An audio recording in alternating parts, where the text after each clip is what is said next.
Mount Redtooth, its top littered with man-made eyes that stare into the endless depths of space.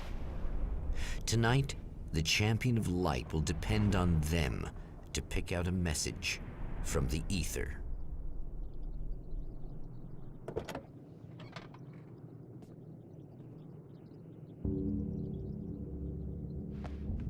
As history repeats itself, the man remembers the patterns. He knows that he needs the missing part for the telescope.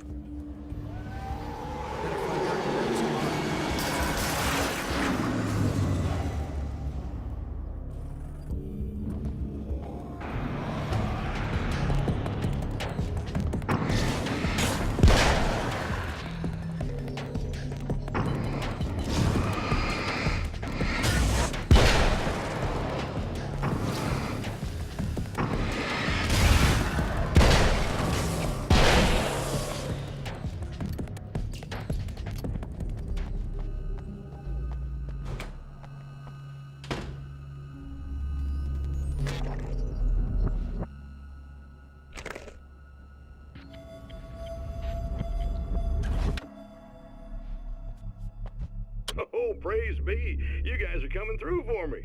A pretty little light just started blinking on my board here, and that means there's a caller out there. You know, when the hours stretch into eternity like this, when it feels like I'm stuck in a rut and just reliving the same endless night over and over again, I feel genuinely touched by someone actually reaching out to me, breaking the monotony. I just want you to know that it really matters to me. Caller, you're on the air. You suck, Eddie! Did you know that this is my dream job? True fact.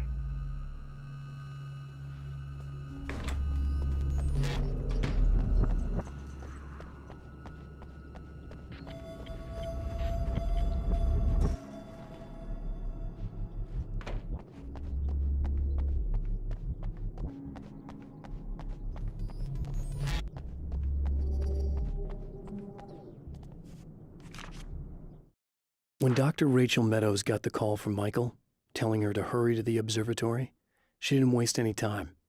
It had been a nice party. She'd had a good time, but her social life would always play second fiddle to the mysteries of space. Michael never showed up, of course. He pulled over at the wrong rest stop. She never even thought about him at the time. The phenomenon in the sky above her was too fascinating. The atmosphere in the projection booth at the drive-in was charged, almost unreal. Despite that, the air felt cool and refreshing this late at night. It'd been a hot day. The summer was nearing its end, but it wasn't over yet.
After my disappearance, they thought I was dead.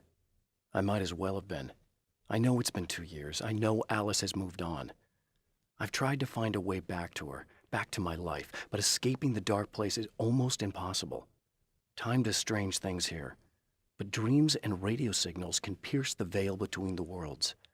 I catch glimpses and echoes of the world. Sometimes I send messages out. I can only pray that they hear them.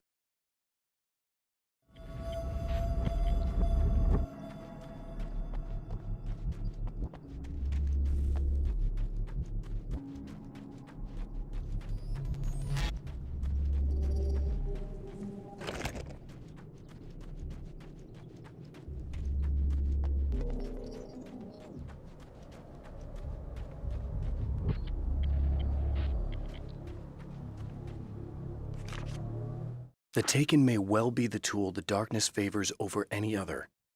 At some point, they used to be human, but whatever humanity they once had is long gone. Now they're just shells covered and filled by darkness. The Taken Mr.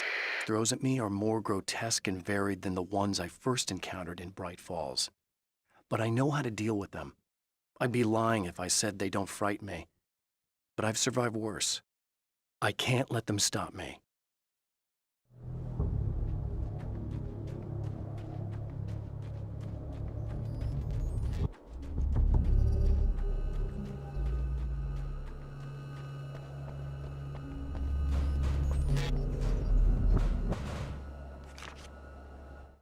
Stories come naturally to us. We can't help it. There are many different worlds, many competing realities within our heads, fueled by books, television, even barely remembered childhood tales. There's an endless supply of fictional concepts more familiar to us than anything or anyone real. We have a far greater connection to the fictional characters we know and love than the random people we pass on the street. Our destinies and inspirations are shaped by lies, myths, and fables.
There are places where our world is worn thin, and another reality brushes against ours. One such site is Cauldron Lake near Bright Falls, Washington. But there are others. That other reality is dark, vast, and malleable, always in flux. In its depths dwell vast forces and alien energies. They're dangerous. But in one of these places, if you know how, you can channel the power of that place and use it to shape reality.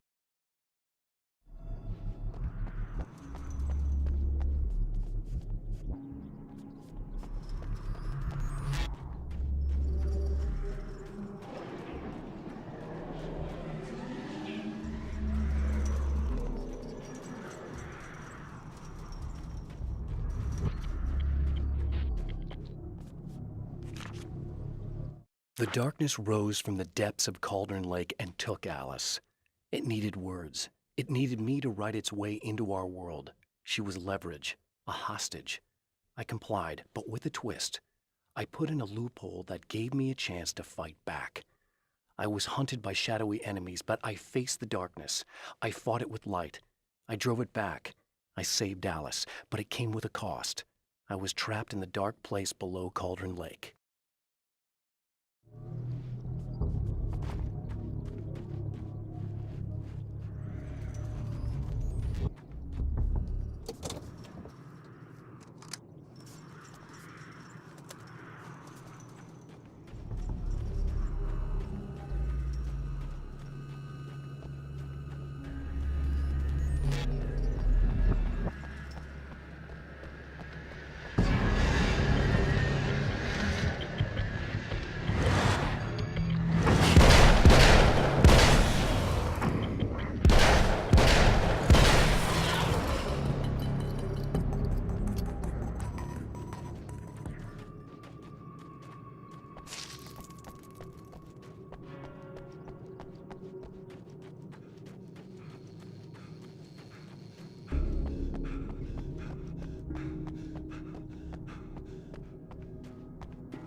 It's you. How dare you? No, wait.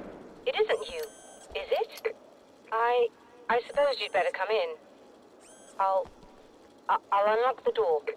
Thanks.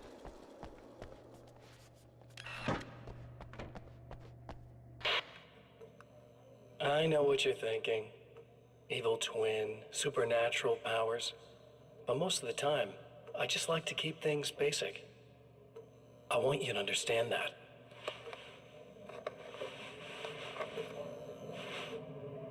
Like this. Need to get your hands dirty? No batteries, no moving parts, just physics. That's technology you can depend on. It's a classic. Speaking of classics, you need to be careful with this one, though. If the victim suddenly twists, you might end up cutting yourself. It's not really a workhorse, but I'm a sucker for this style. Now this is more like it. You've got slip-resistant grip. Believe me, you really want that traction once you're wrist deep in somebody.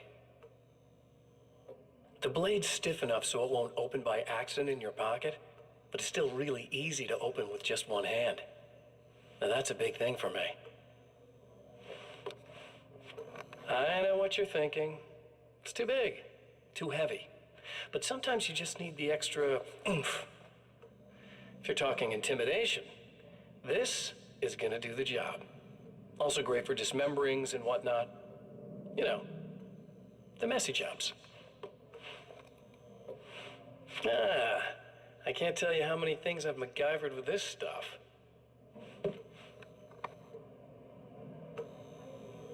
Okay, now, guns. Not a big fan. I mean, how are you supposed to really connect with somebody with a bullet?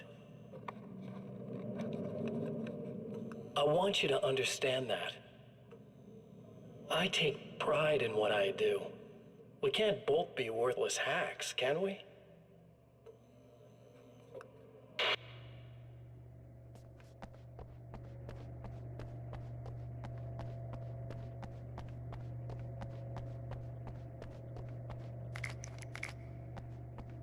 You'll have to forgive me, but this feels very strange. It seems like this has all happened before.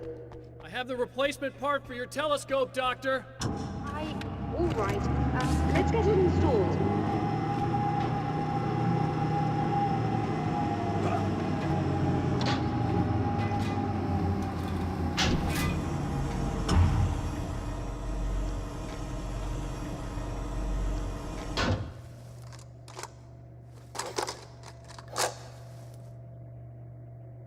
I think we can give this a go, although I have this strange feeling that something will Don't go start wrong. it up yet.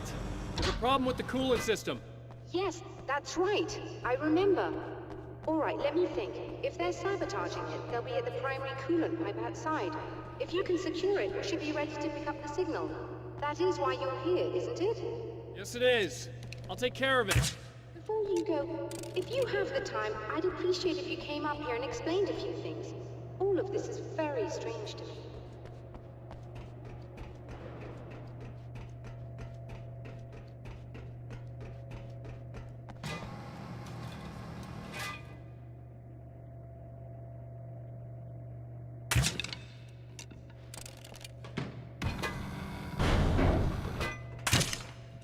Hello. I don't quite know what's going on, but I seem to remember having had this encounter before. It's not deja vu, Doctor. This has happened before. We're caught in a time loop. That's utterly insane. How could that be? I can't really explain it. I suppose I could call it magic. I don't believe in magic. Neither do I. But I can't argue with what I've experienced. Listen, what matters now is the signal. The last time we only caught a part of it. I need the rest of it. Whether you believe me or not, you want to look into this as much as I do, right? Yes. All right. I realize that you have trouble believing this. That's an understatement. I can't deny that what you say resonates with me on some level I don't pretend to understand. But for all I know, I'm simply delusional. But it's not just you. I've experienced the same thing as you. Doesn't that prove something, at least? Maybe. On the other hand, given your appearance And the fact that you're trying to convince me that I'm not insane, perhaps you're merely a hallucination that accompanies my delusions. You're not having a psychotic episode, Doctor. For what it's worth, I'm a skeptic by nature. I completely understand your reluctance to believe me. There are people caught so deep in their psychosis that they retroactively manufacture memories and beliefs that conform to the situation at hand. Sure, but you have to stop second-guessing yourself at some point, if you want to get something done.